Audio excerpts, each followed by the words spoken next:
Salve, salve, galera do InfectoCast. Aqui quem fala é o Klinger. Aqui quem fala é o Jordan. E o William.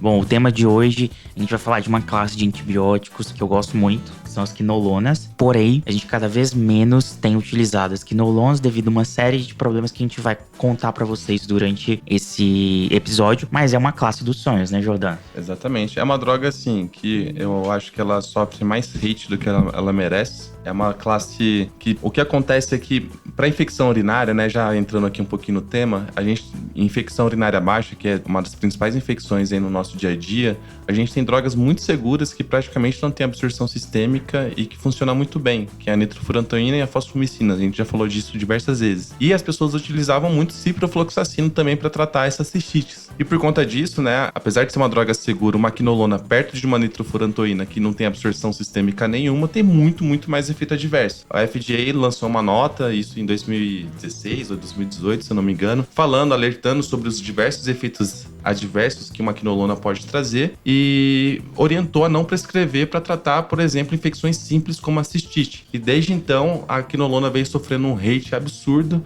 achando que da quinolona vai matar a pessoa por aneurisma de aorta, por ruptura de tendão e tudo, e as pessoas começaram a utilizar com muito menos... Ficaram com muito mais medo de utilizar, né? Não sei se isso é muito justo. Fala aí, William, o que você acha? Eu sou grande fã das quinolonas, também acho elas super injustas. Pra mim, elas são aquela musa, tipo a Britney Spears, que foi super injustiçada. E toda vez que alguém vai falar mal da quinolona, eu leave my quinolona alone, please. Exato. Mas eu acho que o pessoal usava bastante desenfreadamente. Ela tem suas indicações, né? Tem suas indicações que a gente precisa respeitar essas indicações dela. Falou nosso amigo do CCH. Exato.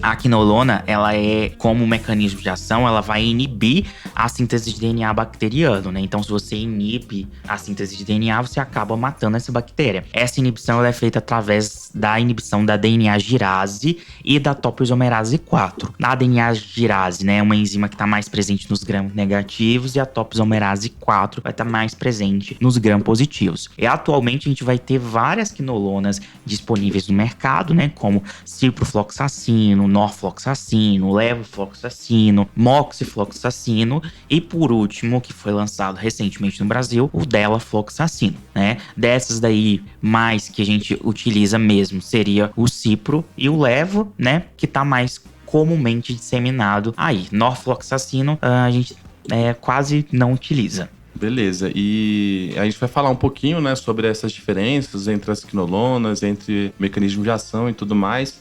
Eu acho que a gente já falou de maneira bem sintética aqui como que ela funciona, né? Lógico que é muito mais complexo que isso, mas não é nosso objetivo ficar falando exatamente do mecanismo de ação. Mas você entendendo que ela atua na DNA girase, que também é chamado de topoisomerase 2 e na topoisomerase 4, a gente sabe mais ou menos os principais mecanismos de resistência dela, né? Que geralmente é a alteração nesse sítio de ligação, nessas enzimas que ela vai atuar. Tem enzimas também que inativam quinolona e tem bombas de efluxo, como toda boa bactéria gram-negativa ou eventualmente até gram-positiva pode apresentar. Então, esses são os principais mecanismos de resistência. E elas são tão boas, Jordan, por que a gente fala que elas seriam muito boas? Porque elas vão cobrir tanto os gram-positivos quanto os gram-negativos e as bactérias atípicas. Então, elas incluindo pseudomonas, né? Então, a gente vai falar depois de cada um o que cobre, o que não cobre, mas de uma maneira geral, ela vai ter uma boa cobertura para gram positivo, negativo e atípico, por isso a utilização dela predominante em várias síndromes clínicas que a gente vai poder utilizar as quinolonas. Além dessa grande versatilidade, né, a gente pode usar tanto para até infecções por micobactérias, né, como o Klinger falou, para pseudomonas, elas têm uma forma de apresentação tanto EV quanto VO, ou seja, é uma classe de antibióticos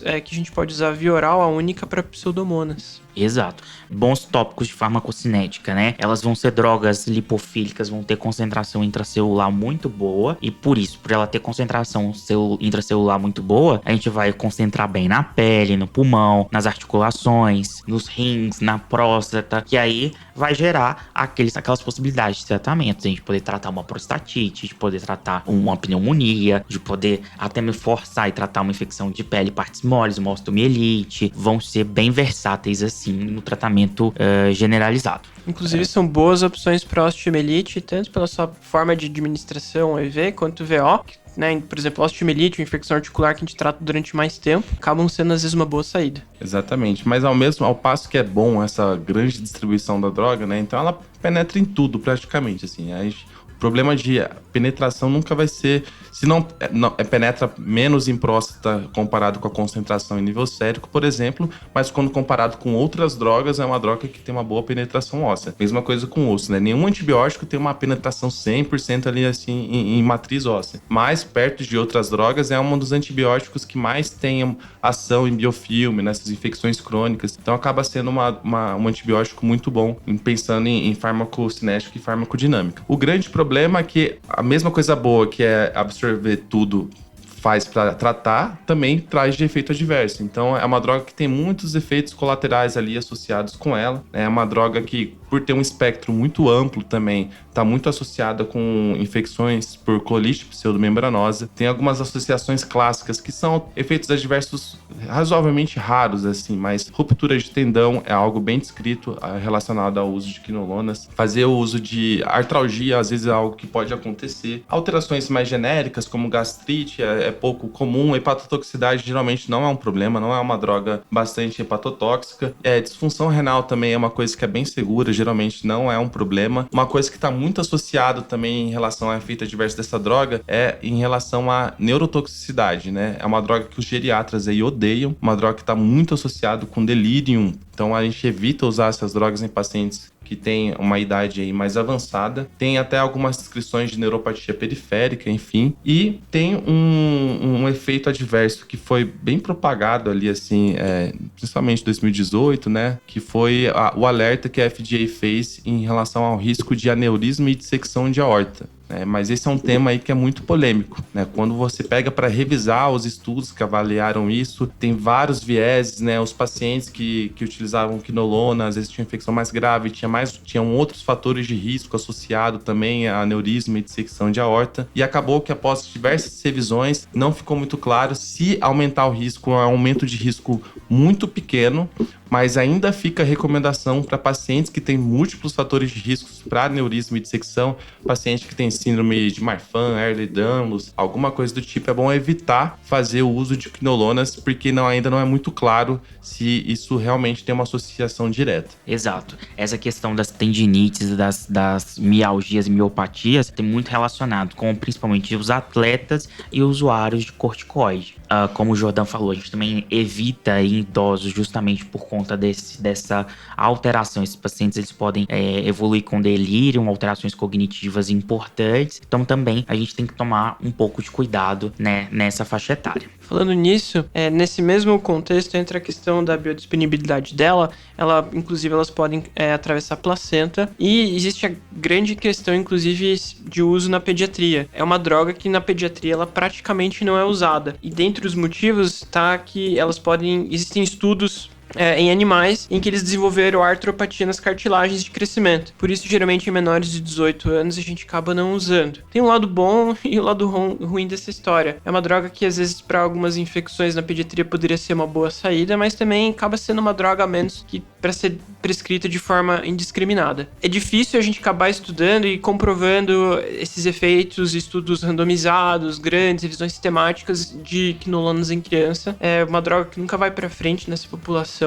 Mas em alguns casos, uma osteomielite, que você, né, tem algumas coisas que quando bem indicado, né, o benefício suplanta exatamente, o risco. Exatamente isso, Klinger, tem que colocar na balança. Então, a gente já teve discussões com casos na pediatria que a gente acabou usando e acaba colocando na balança o custo-benefício. Às vezes é a melhor opção ou às vezes até a única opção que você vai ter. Exato. Como outro ponto de farmacocinética importante, né, o Jordão até falou que a respeito do tratamento de infecção do trato urinário, ela é eliminada pela via renal, requer ajuste da dose de acordo com a taxa de filtração glomerular. Porém, existe a moxifloxacino, que não é eliminada pelos rins, porém também não pode ser utilizado para tratamento de infecção do trato urinário. E a gente também, essas drogas, elas vão quelar cátions, diminuindo a biodisponibilidade da droga oral, né, quando você toma ela, e você precisa tomar as quinolonas com 2 horas, pelo menos, de distância entre quando você vai utilizar cálcio, ferro, leite, multivitamínicos. A gente precisa ter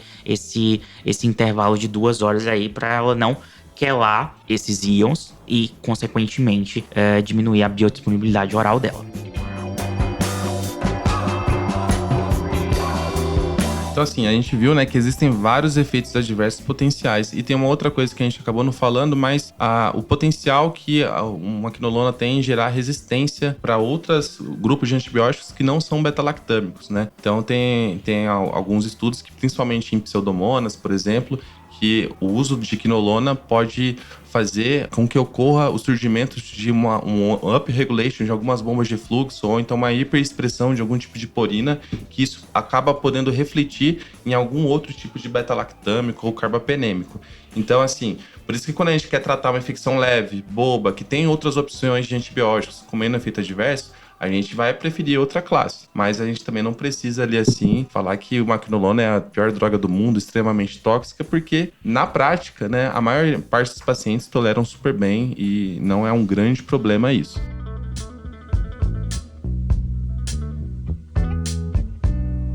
Vamos começar a falar sobre o perfil de ação de cada uma delas? Vamos.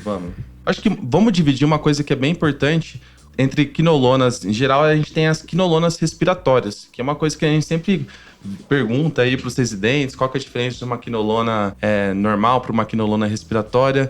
E as pessoas sempre falam, uma quinolona respiratória é a que penetra mais no trato respiratório. E a gente sabe que não é isso, né? Qual que é a resposta correta aí, pessoal? Então, as quinolonas respiratórias, esse termo não existe por conta de penetração. Você pode tratar normalmente uma pneumonia por uma quinolona não respiratória. A questão é que, quando a gente fala de cobertura do pneumococo, o ciprofloxacino, ele não vai ter a cobertura para pneumococo igual o levofloxacino tem. Então, nesse ponto, que como o pneumococo é a principal agente etiológico das pneumonias, não dá para você fazer um tratamento empírico com uma droga que não vai cobrir o principal agente, que é o pneumococo. Então, não existe problema nenhum. Você tá no hospital, tem uma pseudomonas sensível a ciprofloxacino, você quer deshospitalizar aquele paciente e você prescreveu o ciprofloxacino para ele. Apesar de ser uma quinolona não considerada respiratória, quando você tem o antibiograma comprovando a sensibilidade, você pode prescrever tranquilamente. E é aquele velho exemplo que a gente utiliza, né? A quinolona penetra super bem, independente de qual seja no pulmão, e às vezes a gente pega um antibiograma, por exemplo, de uma pseudomonas que cresceu no trato respiratório do paciente, e tem lá amicacina sensível e cipro e intermediário para pseudomonas. Qual que seria a droga de escolha? Nesse caso, seria ciprofloxacino, porque tem um efeito adverso muito menor do que um aminoglicosídeo, né, que no caso da amicacina, e tem uma penetração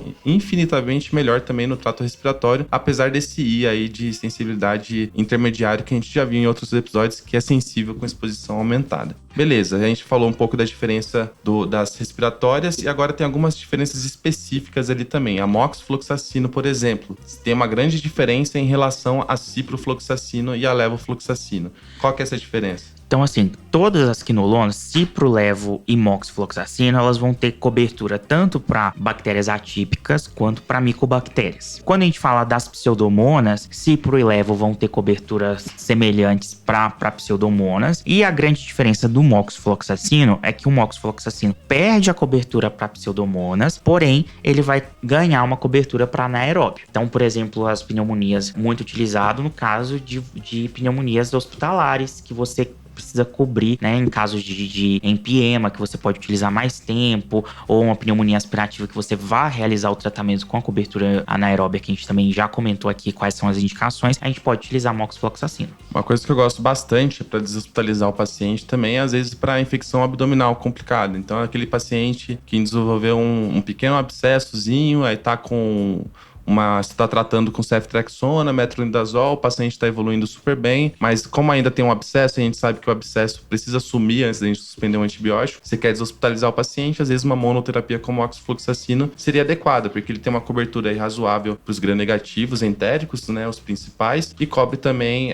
os anaeróbicos, que também está muito relacionado com infecção intraabdominal complicada. Exato. Então, pneumococo sempre vai ser levo e moxifloxacino. No caso de pseudomonas, cipro e levo. No caso de anaeróbio, eu ficaria com moxifloxacino. No caso das bactérias atípicas, seriam os 3, cipro, levo e moxifloxacino. E no caso das micobactérias, ao levofloxacino e a moxifloxacino. E agora falando da mais nova das quinolonas, o delafloxacino. É uma quinolona que tem uma cobertura muito parecida com as outras quinolonas, principalmente com o levo, só que ela tem a vantagem de cobrir pseudomonas e Staphylo MRSA, ou Staphylo oxa-R, Staphylo oxa resistente, que é uma coisa que nenhuma das outras quinolonas tem cobertura. Ou seja, ela é uma droga com um potencial, por exemplo, para a gente tratar osteomielite ou ferida de pele de partes moles, que a gente costuma ter infecção por Staphylo, MRSA e pseudomonas nesses focos. É uma droga que promete ser uma boa saída para isso. Ela,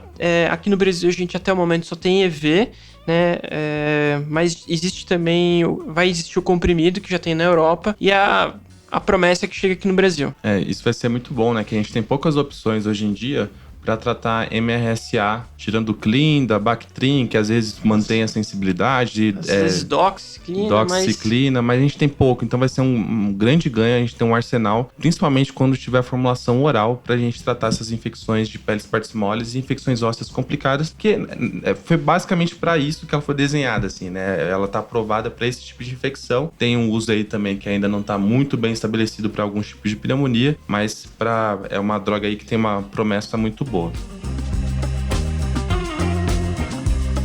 Então a gente falou das principais drogas, né? Levofloxacino e cipro, a gente já falou. Lembrar da pseudomonas, que é uma opção oral para tratar essas drogas. A delafloxacino, o que difere, que cobre MRSA. Mox e levo cobre streptococo pneumoniae. E a delafloxacino também cobre pneumococo. Então é mais para gram positivo. E pseudomonas. Uma outra coisa que a gente não falou, mas nos outros episódios a gente já comentou, que são opções orais também para a gente fazer tratamento de bactérias produtoras de AMP-C e bactérias produtoras de ESBL, de beta-lactamase de espectro estendido, né? Então, isso é uma opção, os guidelines colocam como uma terapia de step-down. Então, a gente vai tratar uma ESBL, uma infecção grave de corrente sanguínea, a orientação é tratar com carbapenêmico, mas se você precisar deshospitalizar o paciente estiver bem, seria uma ótima opção aí para fazer o step-down, desde que seja sensível no antibiograma. E para tratar bactérias do AMP-C também, e acabam sendo opções para a gente poupar essa exposição prolongada de carbapenêmico, que é uma coisa que a gente acaba fazendo bastante na prática clínica, né? Então, para não ficar dando meropenem para todo mundo, às vezes para tratar um AMP-C ou ESBL, tendo cuidado e analisando situação por situação, a gente pode utilizar uma quinolona. Exatamente, só tendo cuidado, né? Geralmente a gente faz isso já com bactéria isolada e antibiograma em mãos, e geralmente você já tratou com uma outra droga, seu paciente EV, é lógico que vai depender do quadro clínico dele, aí elas são drogas que caem muito bem. Agora falando também de uma outra questão importante das quinolonas quando a gente quer tratar pseudomonas, é uma coisa que a gente já falou várias vezes nos nossos episódios, a gente é repetitivo, mas com a repetição a gente vai aprendendo. Desde 2018 mudou aquela classificação que agora é o BRCASH, e sempre que tiver uma pseudomonas que antes era muito sensível, agora para levofloxacino e para ciprofloxacino sempre vai vir o I. I significa sensível com exposição aumentada, ou seja, você pode utilizar desde que utilize na dose mais alta possível. E a dose mais alta possível de levofloxacino é 1 grama, tá? Não é 750 miligramas. Então, quando você quiser tratar uma pseudomonas, a dose mais alta possível é 1 grama por dia. E a de ciprofloxacino é 500 miligramas de 8 em 8 horas ou 400 miligramas EV de 8 em 8 horas. Então, se você for tratar uma pseudomonas com ciprofloxacino, tem que utilizar a dose máxima, porque sempre vai ter o I no antibiograma. Então, esse é um ponto de alerta que a gente tem que ter. Perfeito. Eu acho que é isso, né? Bem rapidinho, né? A gente falou um pouco do aspecto bem prático, né? E dos cuidados que a gente tem que ter com as quinolonas. E até a próxima. Até a próxima, pessoal. Falou. Tchau, tchau. Valeu.